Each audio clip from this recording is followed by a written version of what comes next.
السلام علیکم ناظرین، آج ایک نئی کہانی کے ساتھ آپ کی خدمت میں حاضر ہوئے ہیں۔ آج کی کہانی ہے غربت کی چس۔ تو آئیے شروع کرتے ہیں۔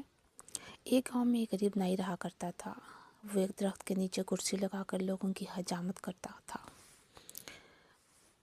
گزر بسر بڑی مشکل سے ہو رہی تھی، نہ گھر، نہ بیوی، نہ بچے، کل ملکیت صرف ایک چادر اور ایک تکیے تھے۔ رات کو وہ ایک بند اسکول کے باہر چادر بچھاتا، تکیہ رکھتا اور آسمان تلے سو جاتا۔ ایک دن صبح اچانک گاؤں میں سیلاب آ گیا۔ آنکھ کھلی تو ہر طرف شور، بھاگ دوڑ اور چیخ و پکار تھی۔ نائی اٹھا اور اسکول کے ساتھ بنی ٹینکی پر چڑھ گیا، چادر بچھائی، دیوار کے ساتھ تکیہ لگایا اور سکون سے لیٹ کر لوگوں کو دیکھنے لگا۔ لوگ گھروں سے قیمتی سامان اٹھائے بھاگ رہے تھے، کوئی نقدی، کوئی زیور، کوئی بکریاں، کوئی قیمتی چیزیں۔ اسی دوران ایک شخص بھاگتا ہوا آیا، سونا، کپڑے اور پیسے سنبھالے ہوئے۔ جب اس نے نائی کو آرام سے لیٹے دیکھا تو غصے سے چیخ پڑا، اوئے، ساڈی ہر چیز اجڑ گئی ہے، ساڈی جان تے بنی ہے تے تو ایتھے سکون نال لما پیا ہویا ہے۔ نائی نے مسکرا کر جواب دیا، لالے، اج ہی تے غربت دی چس آئی ہے۔ یہ کہانی سن کر جہاں ہنسی آتی ہے مگر وہیں دل میں ایک گہرا خیال بھی اترتا ہے۔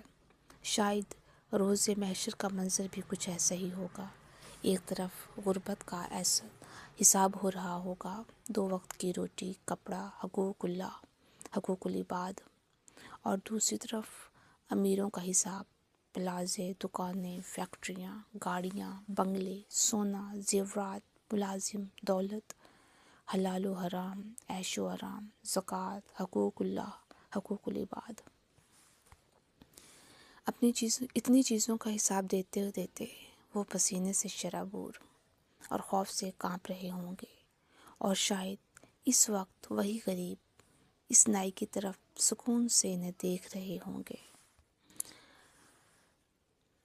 اور دل ہی دل میں کہہ رہے ہوں گے، آج جیتے غربت دی چس آئیے۔